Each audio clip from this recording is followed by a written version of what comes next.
Good afternoon. Welcome to another installation of Transitions in Leadership. I am Omiyẹmi Artisia Green, Professor of Theater and Africana Studies at William & Mary, Provost Faculty Fellow here at William & Mary, and the Vice President for Professional Development for the Association for Theater and Higher Education. Today, I'm here with Chris Walker, who is the Special Advisor to the Provost on the Arts at the University of Wisconsin-Madison. Welcome, Chris. Thank you. Thank you for having me. I'm going to talk to you a little bit about Chris, so you all know who our guest is here today, and then we'll get into our discussion. Chris Walker is a professor in the dance department at the University of Wisconsin-Madison and special advisor to the Provost on the Arts. He is the founding artistic director of the First Wave Hip Hop and Urban Arts Program.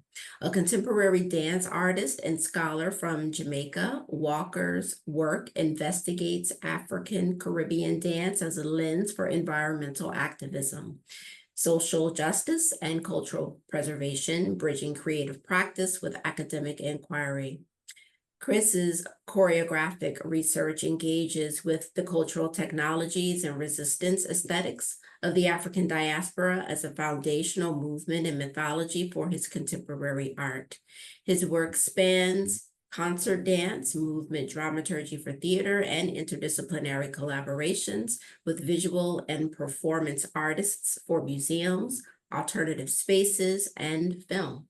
His internationally presented works, such as Rough Drafts, Facing Home, Love and Redemption, and Seaweed King, blend historical research, contemporary aesthetics, and embodied storytelling to interrogate themes of migration, resilience, and the politics of belonging.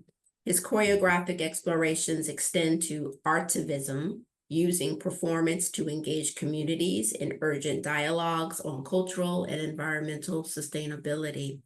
In his scholarly research, Chris examines the historical and contemporary intersections of dance, identity, and community.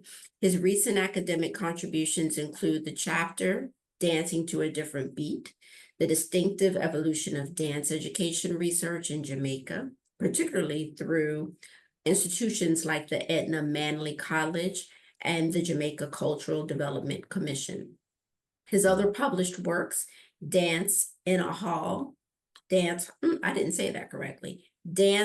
Dance Hall, Route to Roots, the Evolution of Jamaica's National Dance Theater Company, and the School of Dance. Edna Manley College, Facing Home, Aphobia, and Seaweed King, Weaving Loss and Renewal in the Anthropocene. Extend these themes, blending personal and collective narratives of resistance, resilience, and cultural memory. Welcome, Chris. Thank you. Thank you so much for that lovely and detailed introduction. So who is she talking about? I'm talking about you, and I want to make sure that people know all of what you bring to your role as the special advisor on the arts to the provost at the University of Wisconsin-Madison, and all that you bring to all the scholarship that you produce and make available to all of us. So I want to thank you for your time today, and let's get into these questions about leadership. But before, or as a part of your leadership, I think I want to start with asking you to talk to us a little bit about how you came to dance as a discipline. Yeah. Absolutely. I believe I've always danced, firstly. I grew up in rural Jamaica, in Ocho Rios, to be specific, and dance was a part of education, as was all the other arts. It was a space where teachers drew on the chalkboards. It was a space where poetry and rhythm was used to teach memory about history, about larger subject matter. It was a space where creative engagement around problems was encouraged. So I grew up in an education space where arts integration was central to how we engage knowledge. So I believe I'd always danced. But it wasn't until one day, I was about 18 years old, I was a part of a theater group, and I was waiting on my friends for a performance at the Jamaica Grand Hotel in Ocho Rios. I picked up a book from the coffee table, and that book was written by Margaret Dobler, the woman who founded the dance department that I now teach in at the University of Wisconsin-Madison. Dance, a creative art expression. I remember it was an ugly book, mother of pearl type color, so it was stained. I opened the book to the center, and it was a conversation, the sort of John Dewey, what I now understand to be the John Dewey discussion around art and how we define art. And here in this chapter, she was defining dance as art. Now, here is this thing that I'd always done as culture, as way of affirming your dominance on the playground, as a way of centering yourself as a part of a group. They are talking about this thing in this elevated language. And I remember stealing that book or rehoming that book and going to my mentor and talking about, I didn't know dance could do this. This is a book on dance education. And him saying to me, well, you can study that at the Edna Manley College. And within 6 months, I was a student at the Edna Manley College of the Visual and Performing Arts, studying dance education, with every intention to return to Ocho Rios, Jamaica, to teach what I was studying. But in that space, I started to develop understanding as dance as cultural practice, dance as history, dance as the container through which my ancestors held information, and the body being a vehicle of cultural preservation. I started to understand the body as resource that couldn't be deleted. And therefore, my ancestors put information into that body so that it could be passed down from generation to generation. So the movements that I grew up doing started to find new meaning. And I started to ask new questions around dance. So I could dance well, I could perform, but it started to answer different questions. In a dance education class, we were being asked to use dance to teach other areas. So Yes. my friends did a dance teaching geography. Well, the stages of the river.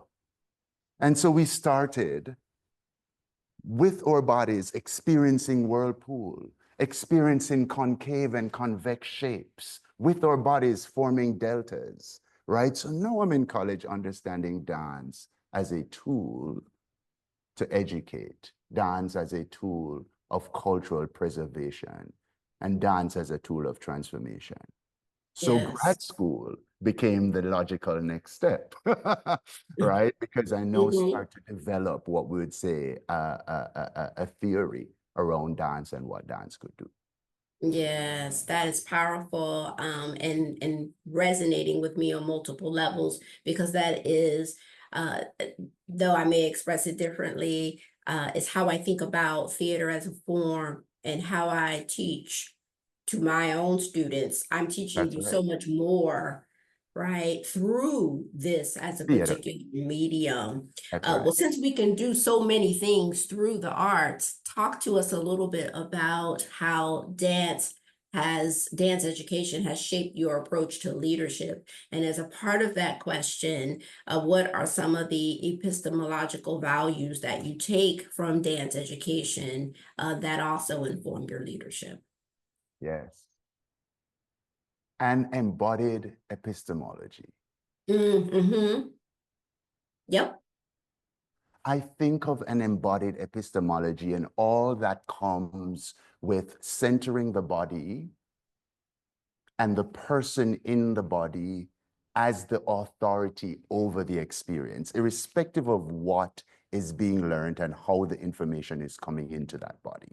So there's that first part of dance, which is the body, the doer, is the authority over the doing and the expression. So even as a choreographer, I enter the space of teaching with the core understanding that I'm collaborating with individuals who have full authority over their bodies and its ability to express. That sets up a different type of leadership. That sets up an understanding that we must collaborate. And as a creator, I'm dependent on other bodies, other individuals committing to a shared idea and realizing that outside of my presence.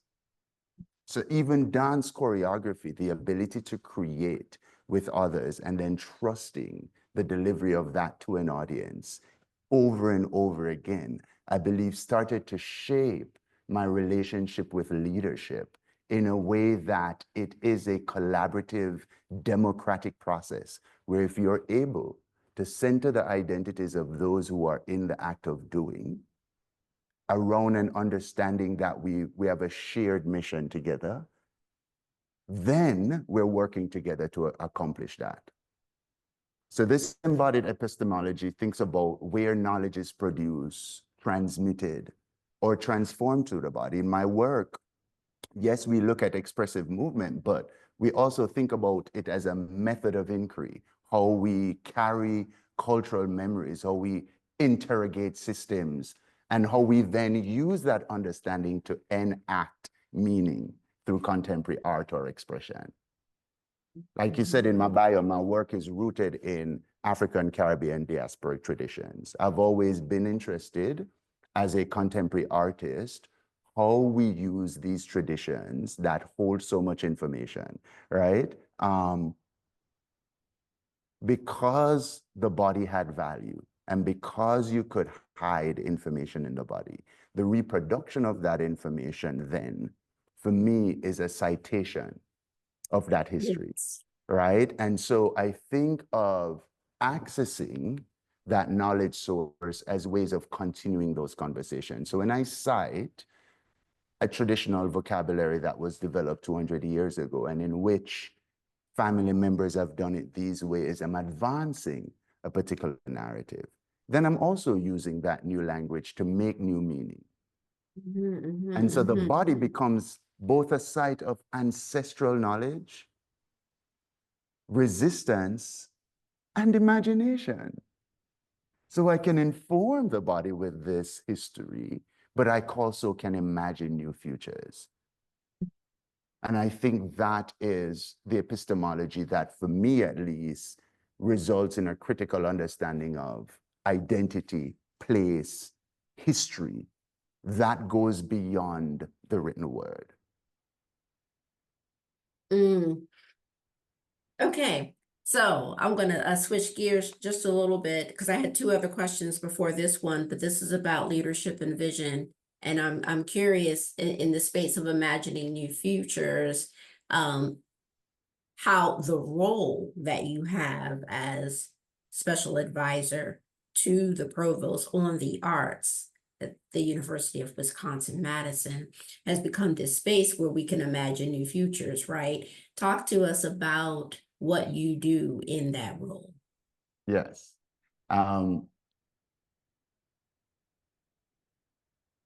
It's a beautiful reality, particularly because of the time that we're in. It's a time we're asking questions. What is the role of the arts in Research One institutions as we move toward and through an uncertain future? Future is always uncertain, but we're dealing with a new type of uncertainty, one that's political, but also with the energy around emerging technologies, AI, both as AI as a tool and how that tool may transform how we go about making art, curating art, and consuming art. Yes. How these tools and systems may impact how we go about doing education. And so it is an exciting time to think about the role of the arts, creativity, creative problem solving, access to design thinking, access to creativity as a part of how we do education.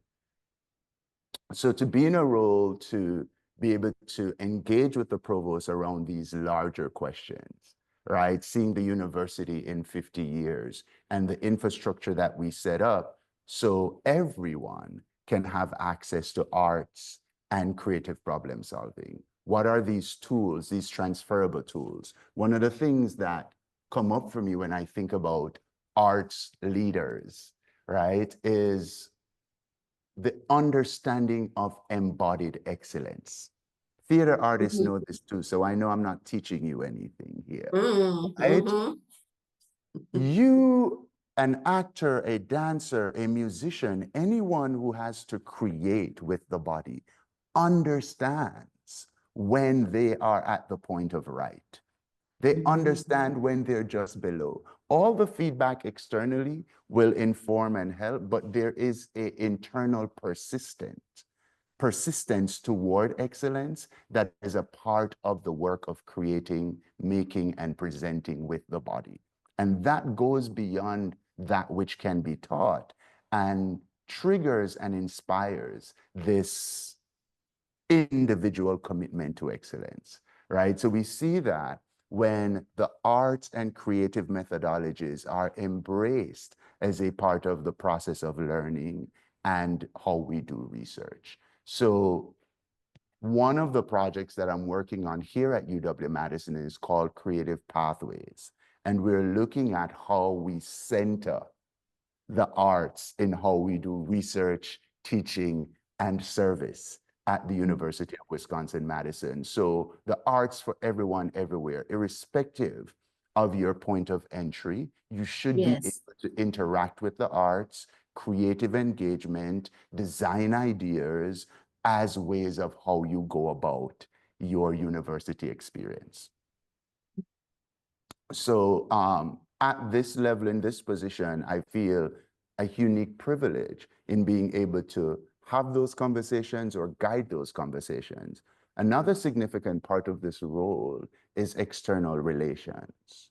So how we engage with other folks who are having the conversation around the country, and also how we engage with our state. I believe in the state of Wisconsin. I moved to Wisconsin from Jamaica because I picked up that book. There was something about the way dance as a subject matter was founded here. This is the first dance department on a university campus anywhere. And there's something about that innovation that calls me here and calls Wisconsin home for me. There's something about the way the glass blowing foundry developed in the art department as the first studio glass program. There's something about the way communications arts offer the first sort of degree, a PhD in that area. There's something about the Wisconsin Public Radio and its site here. There's something about the School of Music being founded just 10 years after the university started. There's always been a commitment to the role of the arts in how the university tries to answer the problems, solve the problems that are in front of it. And they develop at UW-Madison all across campus. So it's not a single college of the arts, right? But they've developed in all of these departments because it demonstrates the broad value of the arts in society and in education. So I'm in a space that within its own infrastructure has this inspiration, has this, we have to build it, we have to do it because it's needed. And I'm in a unique position now to go, okay, now that we've built that infrastructure, how does it serve us as we advance into this 21st century, right? Do we need to build new infrastructures to support this work going forward, recognizing 20th century infrastructures may not? Or do we need to transform some of those? So I'm in a unique position to be able to have that conversation. And then, like I said, the state of Wisconsin, love the state and what it's been able to accomplish. The university and the state were founded at the same time, 1848. From Bascom Hall to the state capitol, there is a street called State Street that connects the campus with the legislature. issues happening in our state should be able to run down to the campus. We That's should right. be able to solve that and run it back down State Street so that it can impact the people. All of this design, right? How the university looks, how we move through, all of that is inspiring for me. So I feel like I'm in a unique privileged position to also return the conversation to how we do what we do as Wisconsinites, right? It's not Mhm. about being on the right. It's not about being on the left, because the arts are nonpartisan. That's right. The arts have to serve all of us. And I Everybody. hope and I pray that I receive the guidance to be able to, in terms of the external relations part of this work, Mhm. engage the citizens of our state around how we support the arts in all of our universities as ways of ensuring that our citizens remain competitive and excellent. Chris, does this role exist before your occupation of it currently? No, this is new, and I think a part of the direction that we're trying to move in, but Okay. not unique, right? There are probably 14 other universities around the country that Mhm. have um, special advisor to the provost on the arts, Mhm. advisor to the chancellor on the arts, vice chancellor for the arts, vice presidents for the arts, vice provost for the arts. Mhm. R1 institutions are moving toward the understanding of how we center and embed the arts in how we do what we do, right? Mhm. And so these positions are starting to be created.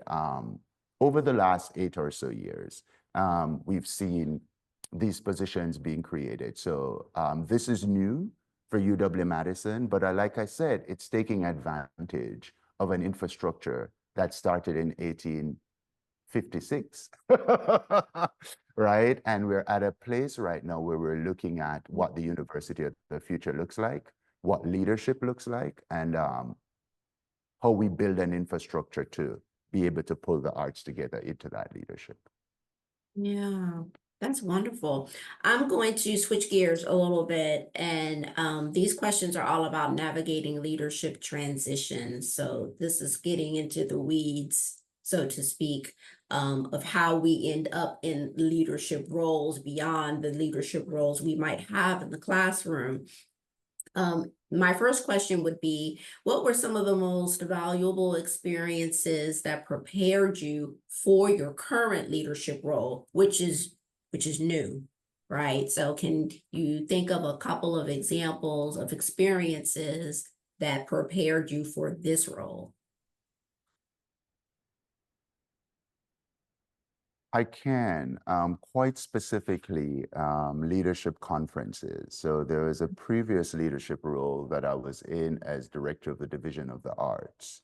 And the Mhm. Division of the Arts at UW-Madison, like I mentioned, the arts are in 4 schools and colleges, which means that there are 4 deans who have academic arts under their purview. The director of the Division of the Arts convene those deans as well as leaderships of those academic arts departments to coordinate arts activities across campus and research support, etc. So I did that role for 3 years. In that role, I started to participate in national and international conversations around leadership. And those served as significant professional development and helped me to begin to focus around what the needs for UW-Madison as a unique campus were. But more importantly, if we were able to solve it for Madison, how can we do it in a way that could be modeled, given our privilege, so that solution could also be shared for others who are having similar concerns? So at that level, I started to think about leadership, not just what needs to happen on my campus, Mhm. but what happens on my campus, how that may ripple across the field, and are we doing that in a way that it can be modeled? Mhm. Mhm. Mhm. And so I think of Alliance for the Arts in Research Universities. They have an annual conference, but ongoing working groups that are Okay. able to meet around specific issues or challenges. Similarly, the International Council of Fine Arts Deans, which has an annual conference as well as annual meetings, also have affinity and working groups.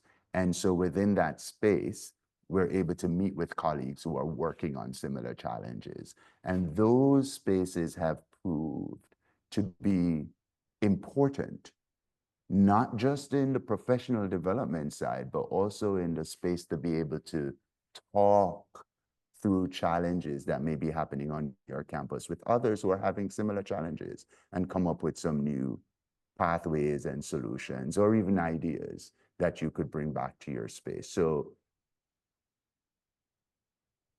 the confidence that there is a community of practice at that level meant that Yes. I could look to do more. I could seek to do more or have a broader impact because I realized I was not alone. Mm-hmm. So even this conversation is a part of that. Because when we first connected, one of the things you shared was, well, here are some folks we've talked to, which meant that I could start to look at how others got to where they are. I could start to look at how they dealt with similar problems. And in one outreach, I had access to a whole other area of resource that I could tap into. And those spaces have been significant. I do not want to deny or underplay the significant impact of these online spaces and the professional development that's available through conferences and so on. Yes. I have heard you mention a few times the word ancestors. And so this question was not on the list, but in the spirit of what you have just shared, I want to give you the space to say or name the shoulders, right, of leaders that you are standing on, whose model of leadership have informed and inspire and invigorate your leadership. Absolutely. Tejumola, rest in peace, faculty member, African Studies when I first came here, whose embracing of all that is possible was quite inspiring. Here is this person who was at the top of their field. People are traveling from all over the world to study with, and who sat with open arms. I brought ideas to him that I thought absolutely were going to shut down. And they were just early in their process, and he recognized them as such. And that opened up my mind. Tejumola, Rex Netterford, founding artistic director of the National Dance Theatre Company of Jamaica, also was the vice chancellor of the University of the West Indies when he passed. Within Rex Netterford was an advisor to Nelson Mandela, represented my country in the United Nations. He was the founder and choreographer of a national dance theater company. Within him was an example of an artist, a scholar, a leader, a thinker, that was all encompassing in an individual. I started to see myself as possible with all of these multiple identities. So Rex Netterford is a shoulder I stand on. In particularly, the relationship to making contemporary art that is rooted in the histories, experiences, and legacies of the people of the Caribbean. Mhm. It was not denying the North American accomplishments, but it was recognizing that there was an entire diaspora of movement expression that could be considered and should be considered. And that became the focus of my movement research, Rex Netterford. I think of Claudia Melrose, who was a professor here at UW-Madison when I was in graduate school, and who I met, and who first developed the African dance courses here and left quite a legacy for me to build on. Her commitment to making the aesthetics of Africa and the diaspora available to all students because of the value that students get from engaging with those ideas of pluralism that was lived in the movement. Once you practice this, once you do this in community, those values become embodied, become ways of being, becomes, you don't get to walk out of that dance class and be the version of yourself that came in. And those transformative acts of leadership, though may seem small, continue to inspire, inform how I do the work that I do here. Why I may offer a monthly class in community so people can engage with movement in particular ideas, why I may still teach a 100 level or 200 level introductory course as a full professor because of my interest in folks who are entering it for the first time. Right. The vision that I have for our university and have been pushing is the arts for everyone, everywhere. I believe that to the core of myself. And I think that vision is not new, but it's rooted in how leaders like Clyde Morgan from SUNY Brockport, how their selflessness and their ability to create multiple points of access for multiple types of people to access the art form, they pass that on so much as a responsibility and not just a legacy, something I must do and not just something I hold. And that feels important. I can keep naming names, and particularly I know I talk about ancestors a lot, and I also talk about, I cite them through the doing, Yes. but I also cite quite significantly my contemporaries, right? Because within that world, there's so many of us doing the same thing, answering the same questions with different ways, and are doing that in a non-competitive way. And that is the beauty of the diasporic experience, because there is no one way of doing it.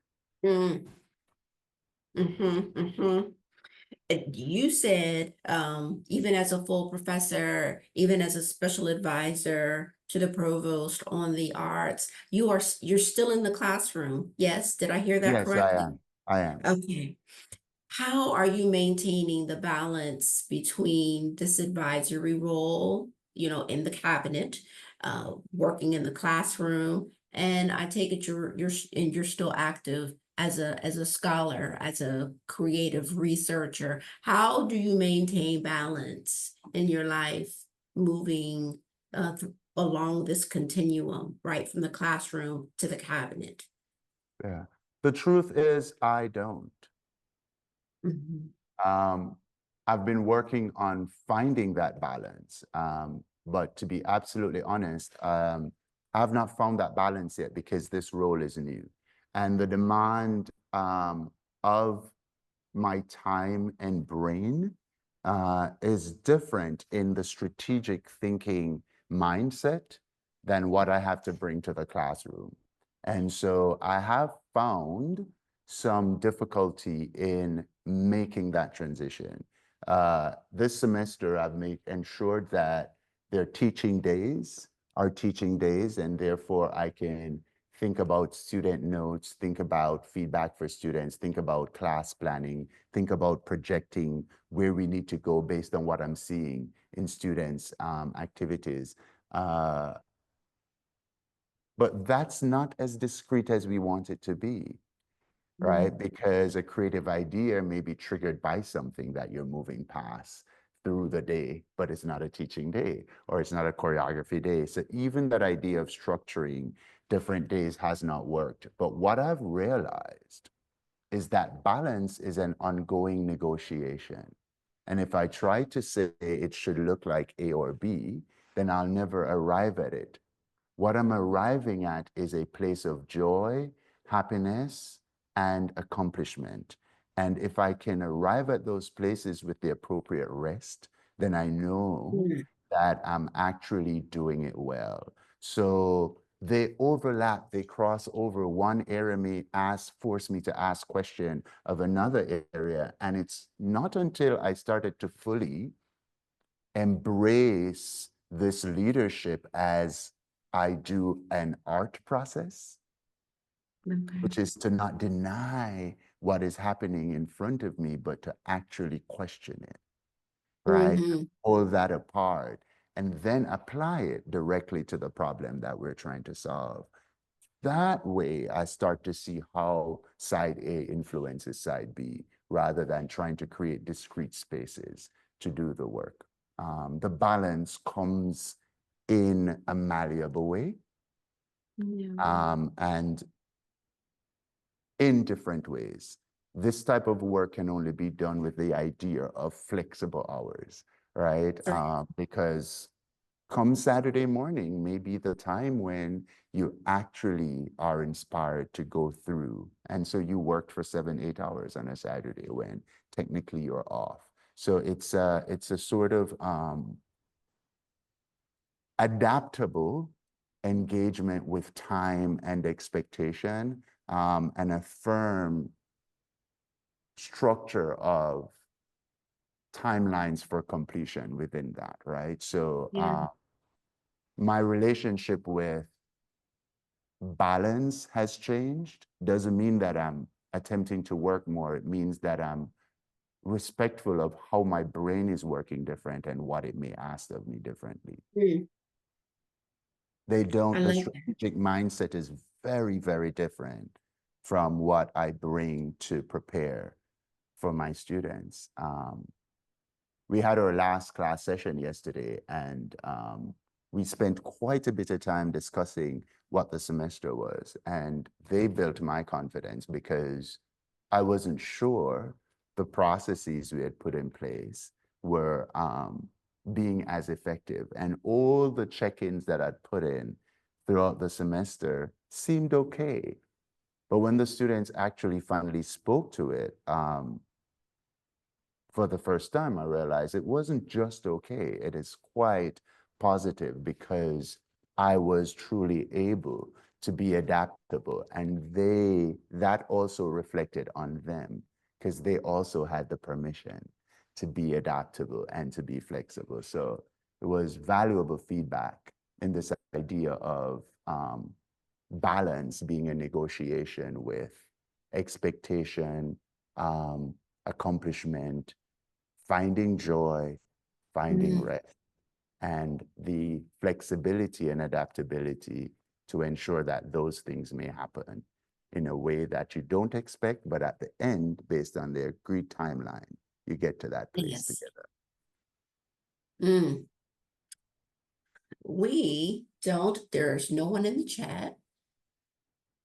And so I'm going to ask you maybe one or two more questions. That's fine. That's fine. These questions are about art and community and future directions. You've been quoted as saying art's for everyone, everywhere. And you've said it even in our discussion here today.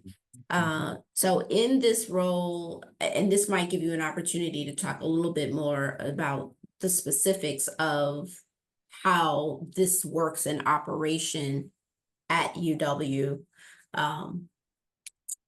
Wisconsin-Madison. And so how are you working to make the arts more accessible and inclusive across the campus and within the broader community?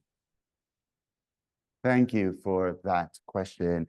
Arts for everyone, everywhere sounds exactly like it says. How do we make the arts accessible to everyone who wants to access it at whatever point of entry they enter that art form is in?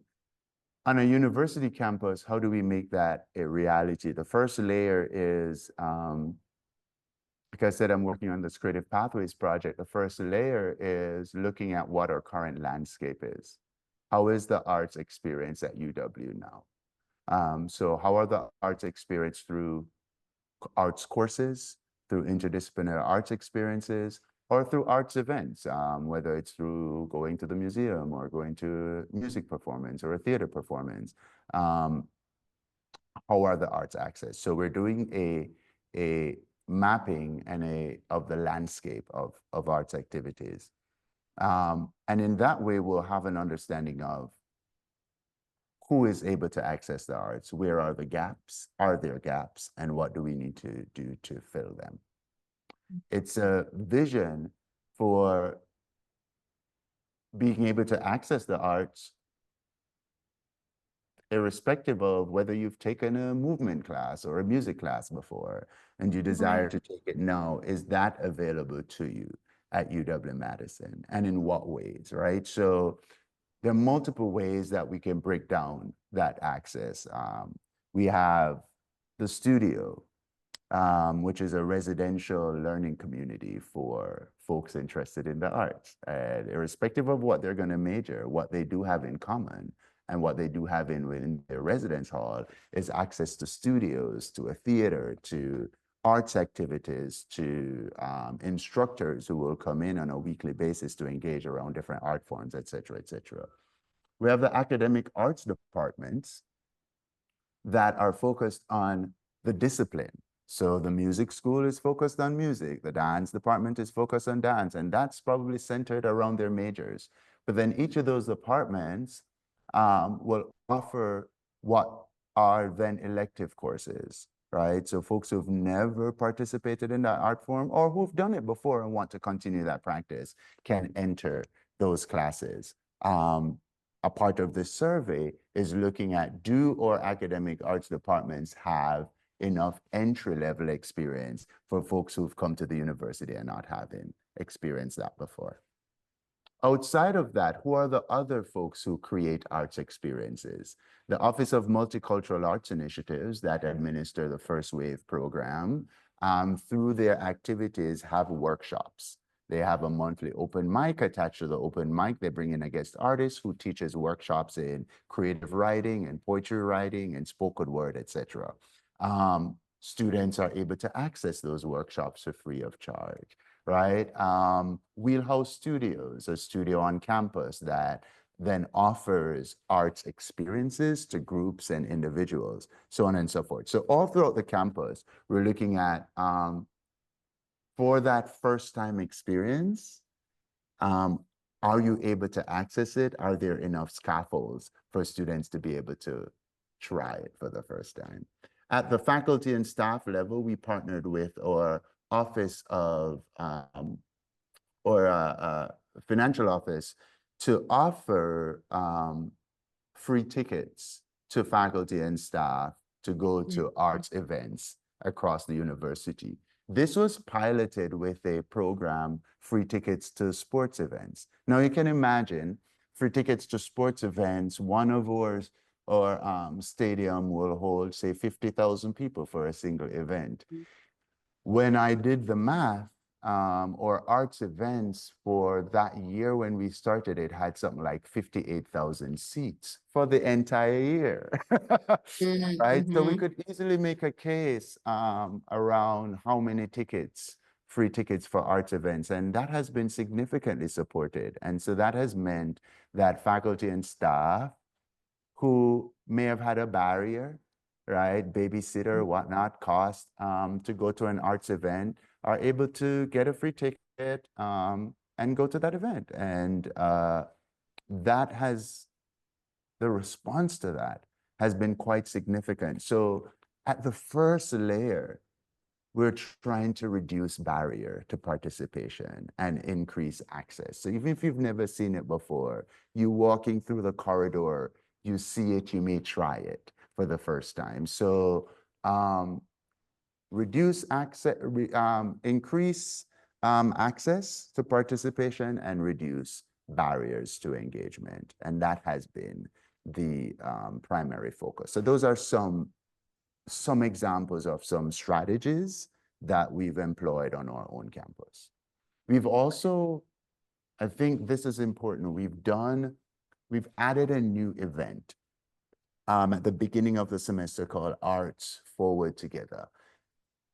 And this is about building community. So every single new faculty and staff in the arts is introduced at this reception to the entire arts community. So we bring together at the beginning of the fall semester, every academic art department is invited to come and welcome and celebrate your new faculty or staff or graduate student. So as long as these folks are going to be working in the arts or admin, right, on campus, Right. arts, music, dance, School of Human Ecology, right, design study, it doesn't matter which art department, every single new faculty, new instructional staff, new graduate student, new administrative staff is introduced to the whole community, photograph, bio, and welcome. And we party together and say, all right, let's go into this academic year.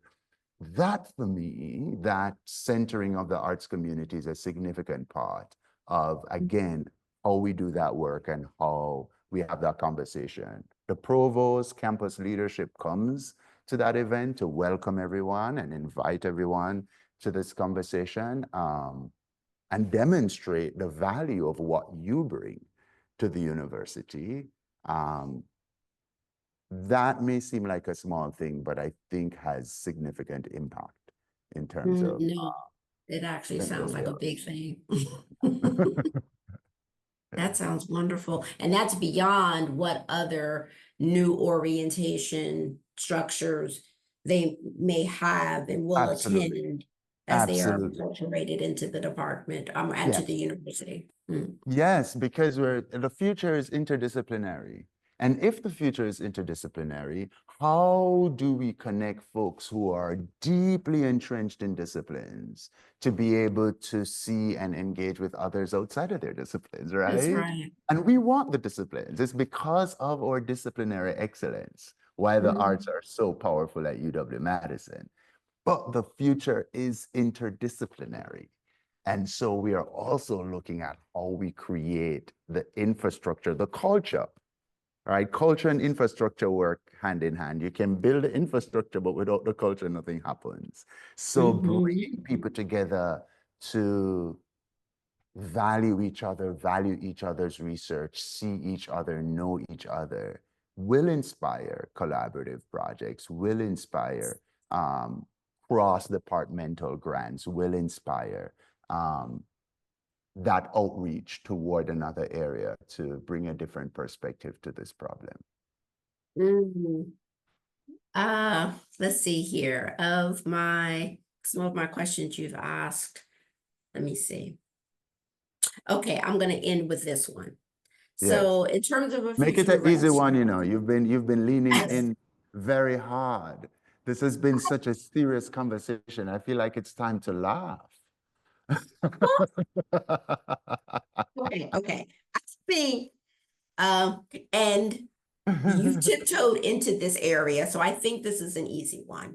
All right. In terms of future directions, what guidance would you offer to a faculty of the arts aspiring to leadership positions, right, within academic institutions? Now, we're already leaders. We're leaders in the classrooms. We're leaders in our studios. We're leaders in our professional associations. But as they are aspiring, or as we are aspiring to leadership roles within our respective institutions, what guidance would you offer?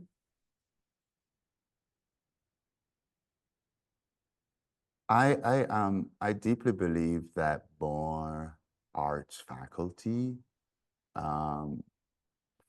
across the arts should aspire to and step up to leadership because it is what we do as a process of engaging many of our art forms.